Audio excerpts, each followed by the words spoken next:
আমার সন্তান যেরকম ছিল, সন্তান যেভাবে মারা যাবে, কেউ যদি খুন করে ওইরকমই লাগতেছে যে আমাকে খুন করা হয়েছে আর কি।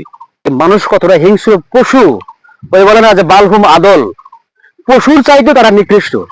এই এই এরা একজন কৃষকের সন্তান হচ্ছে তার ফসল। আমি যেখানে দাঁড়িয়ে আছি এটি দিনাজপুর জেলার বীরগঞ্জ থানার আওতাধীন ৩ নং শতকরা ইউনিয়নের গড়ফুদু গ্রাম থেকে। দেখতে পাচ্ছেন যে আমি যেটি বলছিলাম যে কৃষকের সন্তান হচ্ছে তার ফসল। আমি সেই ফসলের মাঠে দাঁড়িয়ে আছি। এটি যিনি আবাদ করেছিলেন এই ভুট্টা জমিতে, তার নাম মোহাম্মদ জিন্না। এই যে আমি যেখানে দাঁড়িয়েছি তার পেছনে যে দেখতে পাচ্ছেন যে ভুট্টা গাছগুলো ঠিক কাঁচা দাঁড়িয়ে আছে, এখনো পাকা হয়নি বা পেকে যায়নি। আর সামনে দেখতে পাচ্ছেন যে এই গাছ কেটে বিছিয়ে রাখা হয়েছে, এটা কিন্তু কোনো পরিপক্ক বা পাকা ভুট্টা না। ঠিক এই পেছনে দেখতে পাচ্ছেন যেমনটা, ঠিক এই গাছগুলো গত ৩-৪ দিন আগেও ঠিক এমনটা ছিল। ঠিক সন্তানকে যেমন লালন পালন করে, ঠিক আমাদের এই জিন্না উনি এভাবেই কিন্তু লালন পালন করতেন। এবং দিন শেষে কৃষকের মুখে হাসি ফুটে তখন যখন এই ফসলগুলো ঘরে নিয়ে যাওয়া হয়। কিন্তু তার আগেই এক মানে কি বলবো, বর্বর মানুষ কিরকম হিংস্র হলে, কিরকম প্রতিহিংসা হলে যে এরকম সন্তান তুল্য কৃষকের এই ফসলকে ধ্বংস করা যায়, তার এই নমুনা আমি ইতিপূর্বে ফেসবুকে বিভিন্ন ইউটিউব চ্যানেলে দেখেছি। কিন্তু আমার এই গ্রামে, এই গায়ে এই নজিরবিহীন ঘটনা আমি দেখতে পারবো, এটা আমি কল্পনা কামনা করি নাই। তো আজকে তার জমিতে দাঁড়িয়ে আছি। সেই কৃষক কতটা কষ্ট পাচ্ছেন এটা আমরা নিজেরা অনুভব করি, যারা সন্তান আছে। ঠিক আমি যে বলছিলাম যে একজন কৃষকের সন্তান হচ্ছে তার ফসল, আর আজকে এই ফসলকে এভাবে হত্যা করা হয়েছে। ঠিক গলা টিপে যেভাবে মানুষকে হত্যা করা হয়, এটা এই ধারালো দা বা কাঁচি দিয়ে কিন্তু কাটা হয়েছে। আমি জানি না কি শত্রুতা রেশ ধরে এমনটা করা হয়েছে। মানুষের সাথে শত্রুতা হতে পারে, হিংসা হতে পারে, সেটা মীমাংসা আছে, সামাজিকতা আছে, বিভিন্ন মাধ্যম দিয়ে কিন্তু মিটিয়ে নেওয়া যায়। কিন্তু এরকম হত্যা বা গাছ হত্যা বা আপনি যেটাই বলেন না কেন, যারা করতে পারে এরা সমাজের জন্য কীট এবং ভাইরাস, এদের দ্বারা সবকিছু করা সম্ভব। আজকে আমি তার সাথে কথা বলবো। আমার সামনে রয়েছেন এই জমির যিনি মালিক, যার কথা বলছিলাম, মোহাম্মদ আলী জিন্না। তো উনি আমার সামনে আছেন। আমরা একটু যদি বলার চেষ্টা করি যে আসসালামু আলাইকুম। ওয়ালাইকুম সালাম। আমরা জানতে পেরেছি যে আপনার এই জমিতে এরকম কাঁচা ভুট্টা ছিল, পাকা আর মোটামুটি 20 থেকে 30 দিন যাবে হয়তোবা। জি। তো এরকম যে গাছটা নষ্ট করা হলো, আপনার সন্তান তুলো ফসল, আপনার অনুভূতি কেমন হচ্ছে? আমার অনুমতি হচ্ছে যে আমার সন্তান যেরকম ছিল, সন্তান যেভাবে মারা যাবে, কেউ যদি খুন করে ওইরকমই লাগতেছে যে আমাকে খুন করা হয়েছে আর কি।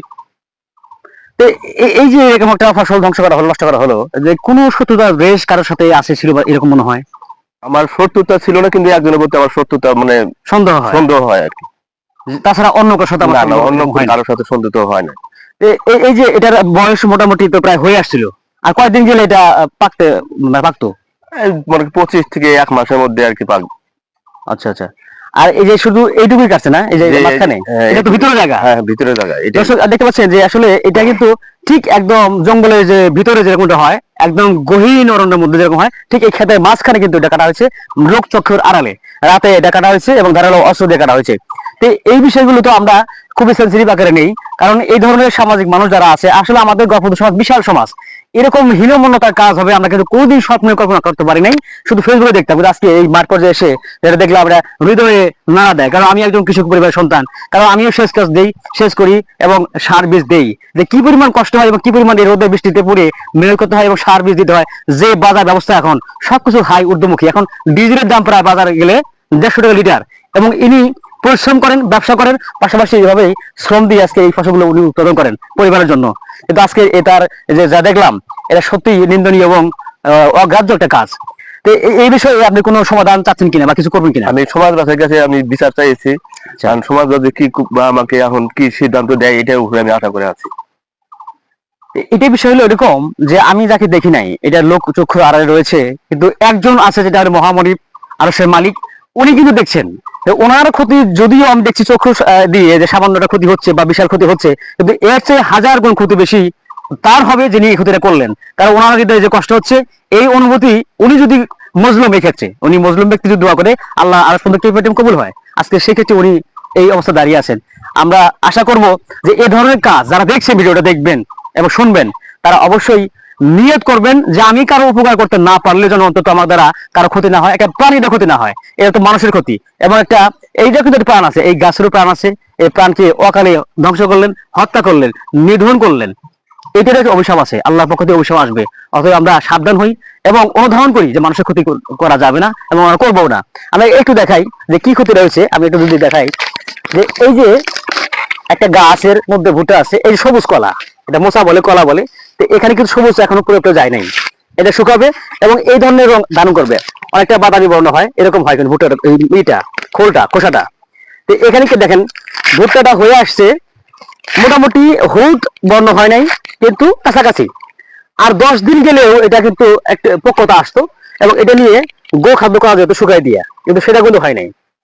এটা ভিতরে বলে যে দুধ আসছে অথবা এই যে ফল কিছু ঢুকছে এখানে, এই দেখেন এই অবস্থায় আছে। তো এমন সময় ক্ষতিটা করলো যে কৃষকের যে ন্যূনতম যেটা আরেকটা কদিন গেলে যেটা হতো, এটা কিন্তু এখন করার সুযোগটা নাই। তো এরকম একটা ভালো ফল দেখেন, ভুট্টাটা কিন্তু অনেকটাই একদম পরিপক্ক একটা জিনিস, কোথাও কোনো গ্যাপ নাই। এরকম পুরা খেতে কিন্তু এরকম আছে, পুরা খেতে একই কলার রয়েছে। দেখেন এই পাশে দেখেন, এই যে একদম কাঁচা, এই কাঁচা ভুট্টাগুলোকে নষ্ট করে দেওয়া হয়েছে। তাহলে মানুষ কতটা হিংস্র পশু, ওই বলে না যে বালহুম আদল, পশুর চাইতে তারা নিকৃষ্ট এই এরা। এই দেখেন এই যে এই হলো অবস্থা, একদম লাশের মতো। এই আমার যে মামা জিন্না আছে, ওনার ফাঁসাগুলো পড়ে আছে, এটা দেখতে হৃদয়টা ভেঙে যায়। উনি আসতেন না, আমি তাকে নিয়ে আসলাম, যেটা ধারণ করে রাখি, ভিডিও ফুটেজটা নিয়ে রাখি, তাহলে মানুষকে দেখালে মানুষের হৃদয়ের মধ্যে একটা কম্পন তৈরি হবে যে না, আসলে সত্যি এটা ঘৃণ্যত কাজ, জঘন্য কাজ।